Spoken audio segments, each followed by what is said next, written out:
Doctor বাবু কোথায় আপনি? কি চাই? ওই চল, ডাক্তারকে ডাক, ডাক্তার বাবুকে চাই। আমি ডাক্তার, কি চাই তাড়াতাড়ি বলো। ও হ্যাঁ, সে তো না হয় বলবো, কিন্তু সবার আগে আপনি এক জায়গাতে দাঁড়ান তো ডাক্তার বাবু। আমি দাঁড়াতে কি জন্য যাব? আমি তো বসে আছি। কি চাই বলে ফেলো এবারে। তো তাহলে আপনি এদিক আর ওইদিক হচ্ছেন কেন? আর আমি আপনাকে দুটো কেন দেখতে পাচ্ছি? দুটো ডাক্তার বাবু। এই সত্যি করে বলো তো, তুমি কি কিছু খেয়েছো? কিছু খেয়ে এসেছো নিশ্চয়ই। না না, এই সত্যি দিব্যি করে বলছি, কিচ্ছুটি খাইনি ডাক্তার বাবু, খিদে পেয়েছে। তো যখন কিছু খাওনি তাহলে এরকম নড়তে কেন দেখছো? দুটো কেন দেখতে পাচ্ছ আমাকে? ওটা তো আপনি জানবেন, আপনি ডাক্তার, আপনি দেখুন আমার কি হয়েছে, আমি কেন জানবো? আমি ডাক্তার, আমাকে দেখতে হবে তাই তো? ঠিক আছে, আমি বুঝতে পারছি তোমার চোখে কিছু সমস্যা হয়েছে। চোখগুলো অপারেশন করে বার করতে হবে। চলো একটু সাইডে চলো।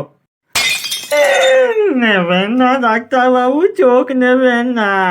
নেবো না, কিন্তু তার আগে বলতে হবে কি খেয়েছো, কেন এমন দেখতে পাচ্ছ তুমি? ভোলে বাবা পার করেগা, ভোলে বাবা পার করেগা। শালা এসব নেশাখোরগুলো আমার কপালেই জুটে। বুঝে গেছি তুমি গাঁজা খেয়েছো, তাই না? না না না, গাঞ্জা আমি খাই না, গাঞ্জা আমায় খাই। এবারে চারটে ডাক্তার বাবু দেখতে পাচ্ছি,